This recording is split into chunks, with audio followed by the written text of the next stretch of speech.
이 시간 저희들에게 주신 하나님의 말씀은 누가복음 13장 6절부터 9절까지입니다. 이에 비유로 말씀하시되 한 사람이 포도원에 무화과 나무를 심은 것이 있더니 와서 그 열매를 구하였으나 얻지 못한지라. 포도원 지기에게 이르되 내가 3년을 와서 이 무화과 나무에서 열매를 구하되 얻지 못하니 찍어버리라. 어찌 땅만 버리게 하겠느냐. 대답하여 이르시되 주인이여 금년에도 그대로 두소서. 내가 두루 파고 거름을 줄이니 이후에 만일 열매가 열면 좋거니와 그렇지 않으면 찍어버리소서 하였다 하시니라. 아멘. 장로님의 특별 찬송이 우리의 믿음의 고백이고 오늘 우리에게 주신 하나님의 음성인 줄로 믿습니다. 우리 옆 사람 축복하면서 인사하겠습니다. 새해 주님의 크신 복을 많이 받으십시오.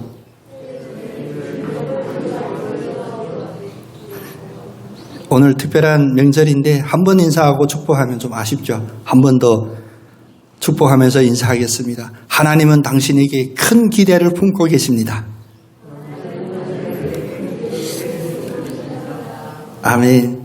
세상에 존재하는 모든 사물은 또 우리가 세상에서 하는 모든 일들은 다 목적이 있습니다.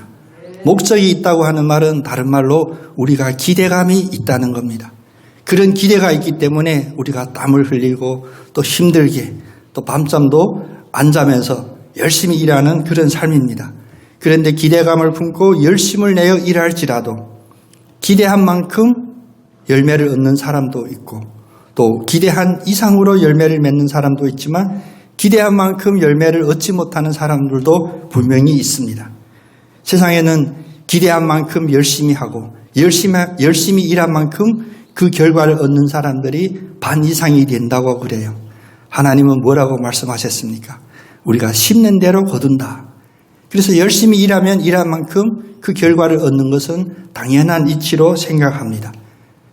또 한 부류는 기대하지도 않은 그런 놀라운 결과를 얻는 경우들이 있습니다.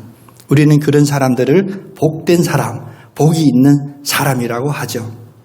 예수 그리스도 안에서 우리의 삶을 돌아보니까 우리가 기대한 것만큼 주시는 하나님이 아니라 우리의 기대를 초월하여 우리가 상상하지 못한 그런 은혜들을 우리에게 주심을 우리도 경험했고 또 믿음 안에서 보아왔습니다. 특별히 하나님의 축복을 받은 사람들의 이야기가 우리 성경에 가득 쓰여진 이야기이기도 합니다. 노예로 팔려갔던 요셉이 그 나라의 총리가 될 줄을 누가 알겠습니까? 요셉도 기대하지 않은 결과였습니다.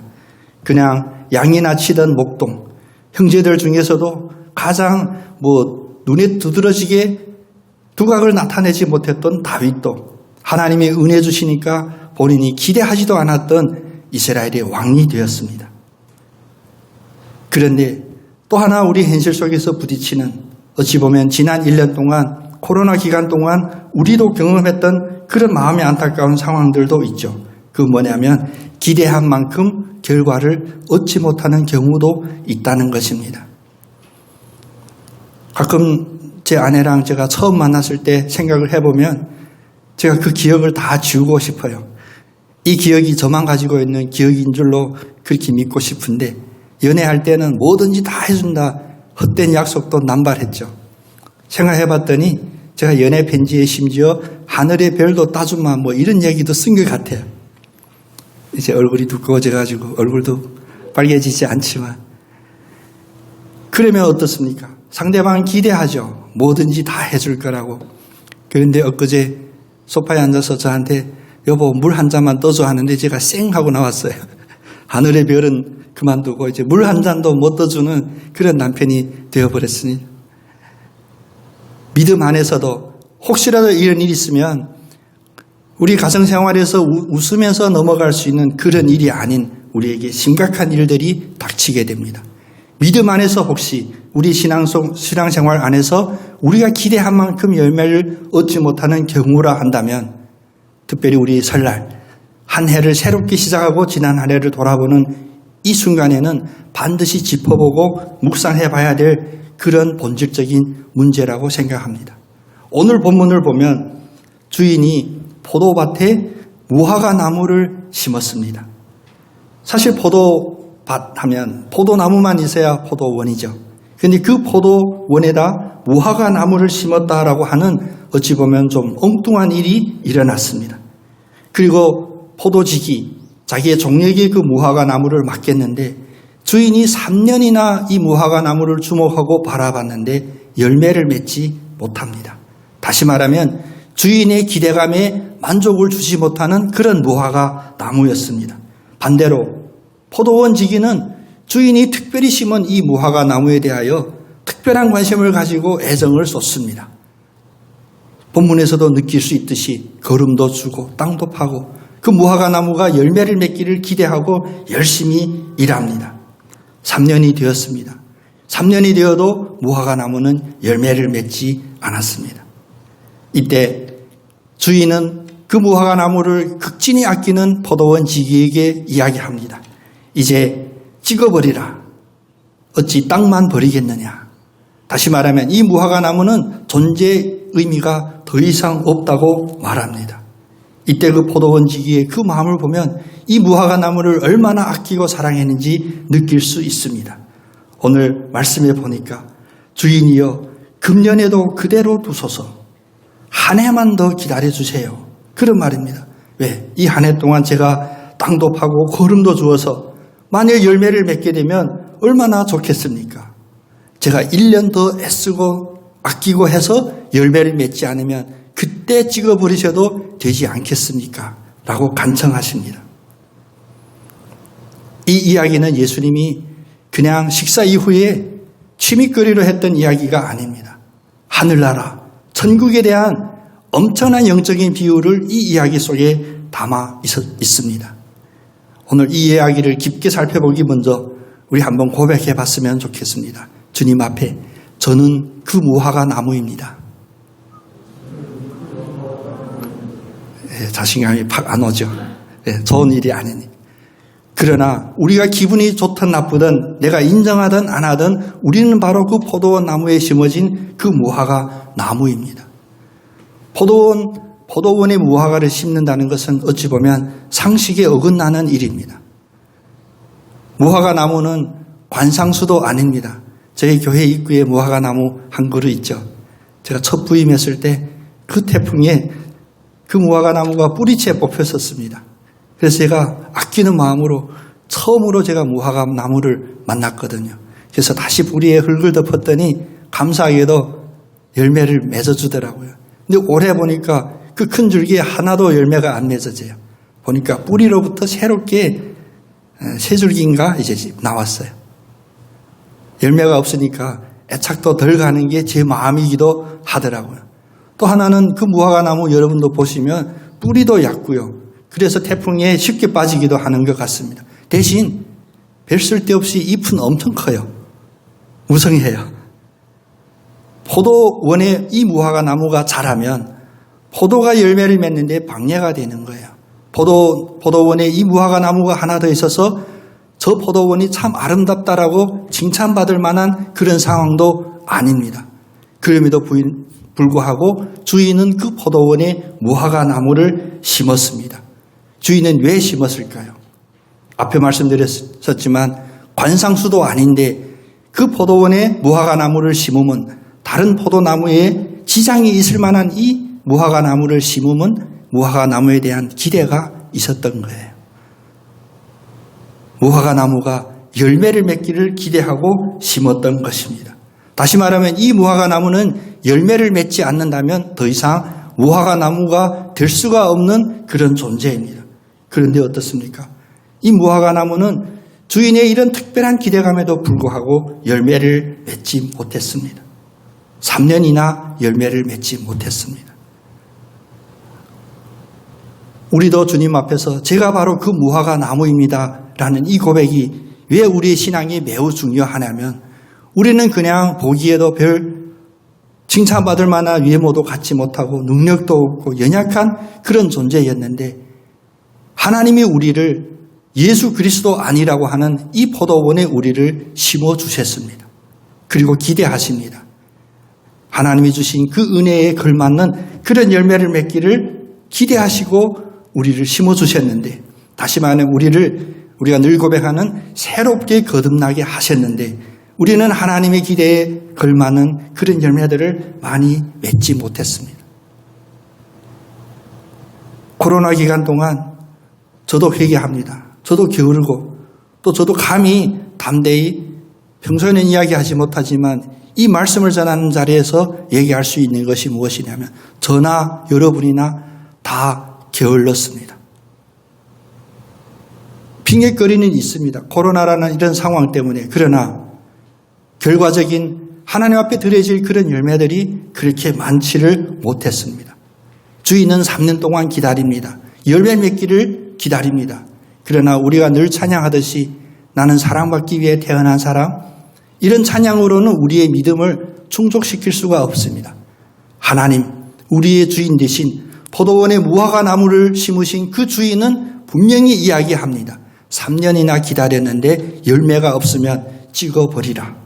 괜히 땅만 버리는구나. 복된 명절을 맞이한 우리에게 이 메시지가 반드시 기억되기를 원합니다. 새해 우리의 입술에 있는 축복합니다. 잘 될 거예요. 잘 풀릴 거예요. 이런 피상적인 인사가 아닌 하나님 아버지는 우리를 선택하시고 포도원에 무화과 나무처럼 심어주셨지만 열매를 맺지 못하면 찍어버리라라는 그런 마음도 갖고 계신 주인임을 우리는 늘 기억해야 합니다. 갑자기 분위기 무거워졌죠. 설날 덕되는 이야기를 해야 되는데 왜 이렇게 심각한 이야기를 해야 되냐. 우리의 자신을 알고 우리를 만드신 하나님 아버지의 기대감을 알았을 때 우리에게 더 복된 일로 풍성하게 될 줄로 믿습니다. 주인의 이 마음 앞에 포도원 지기, 종은 간청합니다. 1년만 기회를 더 주세요. 이 간청은 바로 우리의 중보자 되시고 우리의 희생제물이 되신 예수 그리스도의 기도입니다. 예수 그리스도는 우리를 대신하여 하나님 아버지께 기도합니다. 이 뽑아버리고 찍어버려야 될 이 무화과 나무라 할지라도 하나님 아버지 1년만 기회를 더 주세요. 제가 은혜를 더 베풀고 사랑을 더 베풀어서 주님이 원하는 그 열매를 맺게 하겠습니다. 주님의 이 중보 때문에 우리가 이 자리에 있고 우리가 누리는 이 복이 있는 줄로 믿습니다. 다시 한번 기회를 주소서.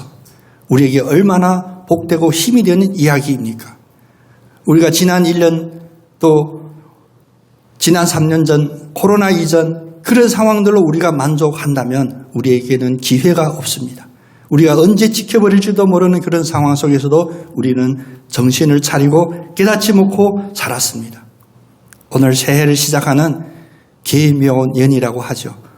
검은 토끼 해라고 하는데 그건 잘 모르겠고 하여간 새해를 시작한다고 축복하고 가족들이 만나 덕담을 나누는 이 귀한 하루가 우리에게 다시 한번 기회를 주소서라고 기도드릴 수 있는 그런 날이 되기를 원합니다. 우리의 이야기인 이 무화과 나무의 이야기 속에서 우리에게 소망이 있으면 바로 이 포도원 지기의 사랑입니다. 1년만 기회를 더 주소서. 제가 더 열심히 하고 정성을 하고 열매를 반드시 맺게 하겠습니다라는 예수 그리스도의 그 사랑이 우리의 복되고 축복된 근거인 줄로 믿습니다. 다시 1년의 기회가 우리에게 주어졌습니다. 여러분 서운하시죠? 왜 1년이냐? 10년이 아니고 100년이 아니고 우리의 삶은 10년 단위로 사는 게 아닌 것을 여러분 아시죠? 하루하루의 삶으로 우리는 살아갑니다. 때문에 우리의 기대감은 우리의 목적은 10년 이후에 내가 나중에 천국에 가서 이런 큰 계획과 기대감 먼저 하루의 삶 속에서 실질적이고 우리의 실천적인 그러한 삶 속에서 예수 그리스도의 사랑을 체험하는 그것이 매우 중요한 것입니다. 열매를 맺지 않으면 찍어버리리라 하는 이 말씀과 동시에 그래도 1년만 기회를 더 주세요라고 간청하는 예수 그리스도의 이 사랑의 중보 기도 속에서 새로운 한 해를 시작하는 우리 모두가 되기를 원합니다. 요한계시록을 보면 주님께서 7교회에 이야기할 때 전부 다 축복의 이야기들이 아니었습니다. 분명히 그 이야기 속에는 메시지 속에는 만약 하나님의 원하는 그 열매를 맺지 않으면 축복이라 할지라도 그 축복의 촛대마저도 옮기겠다라는 그 말씀이 생각납니다. 에베소 교회에 회개하지 않으면 촛대를 옮기겠다 하신 그 말씀이 우리에게는 두려움이 오고 겁나고 징계로 다가오는 말씀이 아니라 우리를 다시 살리려고 하는 하나님 아버지의 그 마음, 또 예수 그리스도의 그 마음이 우리를 깨우쳐주는 나팔소리가 되기를 원합니다. 올 1년 동안 여러분, 우리에게 한 번 더 기회를 주신 그 주님 안에서 어떤 열매를 맺고 싶습니까? 하나님은 우리가 어떤 열매를 맺었을 때 기뻐하실까요? 첫 번째는 회개의 열매를 맺어야 합니다. 요즘은 저희 아이도 보면 자기 잘못을 시인하지 않는 그런 세태에 사는 것 같아요. 그래서 모든 것에 대하여 다 변명하고 해명하고 그것도 아니면 우기고 억지 부리고. 근데 예수 그리스도 안에서 우리가 열매를 맺지 못하면 찍어버릴 수밖에 없는 존재인 우리는 그 은혜를 받는 첫 단계는 바로 하나님 앞에 회개해야 합니다. 무엇을 회개해야 되나? 우리가 자잘하게 일상에서 다른 일을 미워했고 험담했고 정죄했던 그런 것 회개이기 이전에 하나님의 자녀와 똑같이 하나님처럼 거룩하지 못했던 우리를 회개하는 깊은 차원의 영적인 회개가 우리에게 임하기를 원합니다. 중보자인 예수님이 이 땅에 오셔서 자기를 궁금해하고 호기심으로 따르는 이들에게 첫 메시지가 무엇이었습니까? 천국이 가까이 왔으니 회개하라. 그럼 같이 마음판에 새기며 고백하겠습니다. 천국이 가까이 왔으니 회개하겠습니다. 아멘. 회개 없는 바리새인들을 주님은 완전히 막말로 이야기했습니다. 독사의 자식들아. 회개가 우리의 삶에서 사라지면 우리는 바로 열매 없는 그 존재임이 드러나는 표징이 되게 됩니다. 그러나 회개를 한다고 한다면 우리는 하나님의 그 마음과 예수 그리스도의 그 사랑을 깨닫게 되어 우리는 부족하지만 예수 그리스도 안에서 나에게 능치 못함이 없음을 은혜 주시는 그 주님을 믿고 담대히 나아갈 수가 있습니다. 그래서 요한계시록 2장 5절에 보면 축복의 촛대를 옮기리라 라는 이런 징계의 말씀뿐만 아니라 또 다른 축복의 말씀이 무엇이 있었습니까? 그러므로 어디서 떨어졌는지를 생각하고 회개하여 처음 행위를 가지라.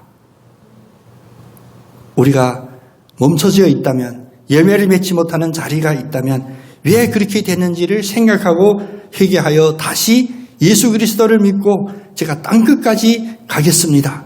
제 모든 것을 다 주님께 드리겠습니다라는 그 처음의 믿음의 행위를 회복하라는 것입니다. 그런데 이렇게 주님이 말씀하시고 깨우쳐 주셨음에도 불구하고 만일 그리하지 아니하면, 다시 말하면 회개하지 아니하면 내가 내게 가서 네 촛대를 그 자리에서 옮기리라. 다시 주님 앞에 회개함으로 우리의 축복의 그 자리가 다시 우리에게 임하는 그런 복된 한 해가 되기를 원합니다. 회개하면 자동으로 드러나는 그 다음 이어지는 신앙의 생활들이 있습니다.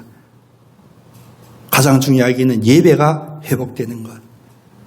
오늘은 구정하고 주일이 같은 날로 되니까 제가 상상했던 그 첫 광경을 보게 됐습니다. 우리 반석교회도 어떤 시골적인 촌교회가 아니구나. 예. 왜냐하면 어딘가 우리 가족인데 가고 또 고향에 가고 이런 일들이 있어 반 이상이 지금 안 나오셨잖아요. 그런데 제가 시골에 있었잖아요. 충남 시골에 있었을 때 설 명절이면 교회 미리 예약받아야 됩니다. 부모님 뵈러 고향에 온 이들이 예배에 참석하다 보니까 예배 자리가 부족할 정도이거든요.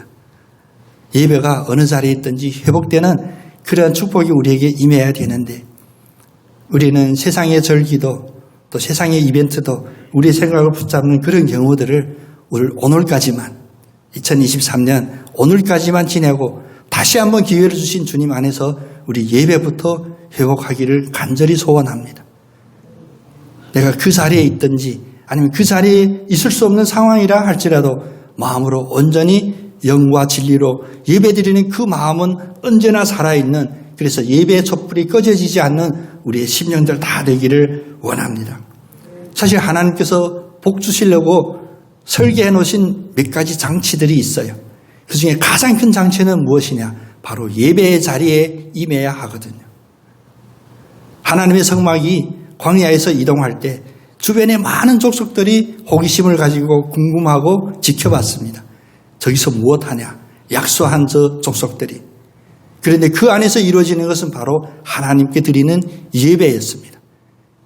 때문에 그런 열악한 상황 속에서도 가나안까지 갈 수 있는 주님의 은혜가 임했으면 그들은 매일매일 순간도 빠지지 않고 예배의 마음을 품었기 때문입니다. 그런데 그 주변의 족속들은 어땠습니까? 이스라엘이 드리는 그 예배 그들도 보았습니다. 정탐도 하고 예배 어떻게 드리는지 이제는 익숙히 알만도 하지만 그 예배에 참여하지 않았을 때 그들에게는 하나님의 복이 임하지 않는 겁니다. 우리가 일주일을 7일 단위로 계산하는데 6일 동안 우리가 기대를 갖고 열심히 살았을지라도 우리의 기대 이상으로 우리가 기대하지 않은 그런 축복으로 임하시는 주님께서 우리에게 복 주시기로 설계하신 장치는 바로 예배의 자리입니다. 주님이 주시는 이 예배의 기회, 소중히 여기는 우리 모두가 되기를 간절히 소원합니다. 그 다음으로 우리가 회개하고 온전한 예배를 회복하면 우리에게 생수와 같이 마음속에서 터져나오는 것, 그것은 바로 감사입니다. 여러분의 마음에 지금 감사가 가득합니까? 어제 저도 오랜만에 고향에 있는 저희 어머니, 삼촌, 누나들 전화드렸어요. 역시 부모 마음은 뭐냐면 어쨌든 네가 건강하게 교회 섬기는 일을 잘했으면 좋겠다. 부모 걱정 전혀 하지 말라 하는데 형제는 좀 다르더라고요. 제 아내가 저기 있어서 이게 험담하면 안 되는데 저희 작은 누나가 좀 이렇게 직설적이거든요. 생각 품으면 그대로 이야기하는데 오랜만에 너하고 통화하면서 이런 이야기하면 안 되는데 하고 지난 1년 동안 서운한 얘기를 하더라고요. 나는 나름대로 어머니 잘 섬기려고 다 잘하려고 했는데 왜 내 마음에는 이렇게 서운함이 많지? 그래서 누나, 올해부터는 아예 그런 효도도 하지 말고 섬김도 하지 마. 아니 그럼 사람이 어찌 그럴 수 있는, 그게 문제가 아니라 누나의 마음에 감사가 없으면 누나가 하는 이 모든 일은 아무 소용도 없을 뿐만 아니라 오히려 복이 돼. 감사가 없는 일을 하지 마. 하나님이 엄청난 영역을 주셔서 예수를 날라리로 믿는 우리 누나가 아멘 하더라고요. 우리가 1년 동안 살면서 매일매일 살면서 우리의 마음에 감사가 되지 않는 그런 일은 차단하고 절제하고 안 하는 게 좋습니다.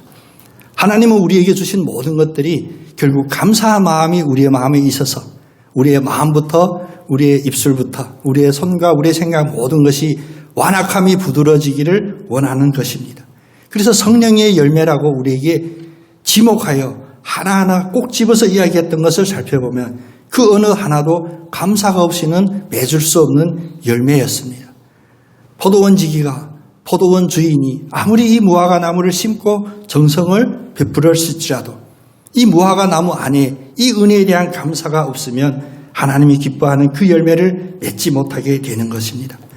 성령의 9가지 열매, 여러분 늘 기억하시죠? 그 열매 처음부터 시작하면 감사로 시작이 돼요. 사랑.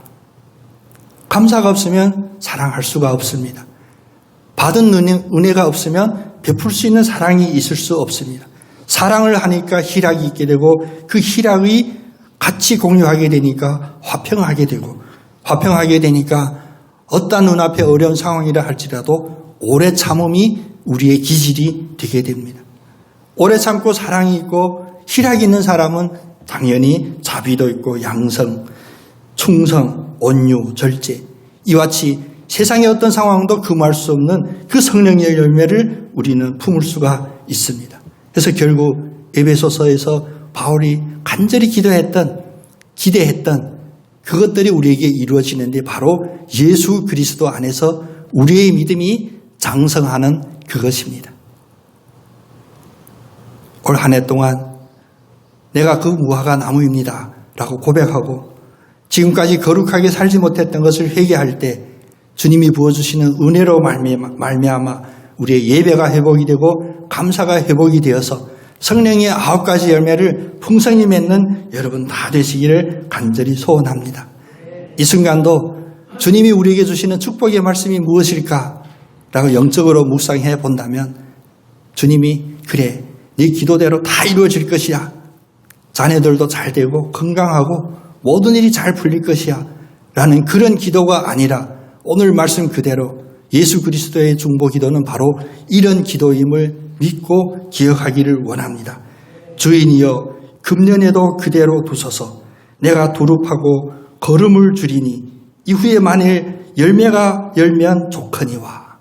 주님의 이 중보 기도가 올 한 해를 축복 가운데서 승리하시는 우리의 믿음의 근거가 되기를 간절히 소원합니다.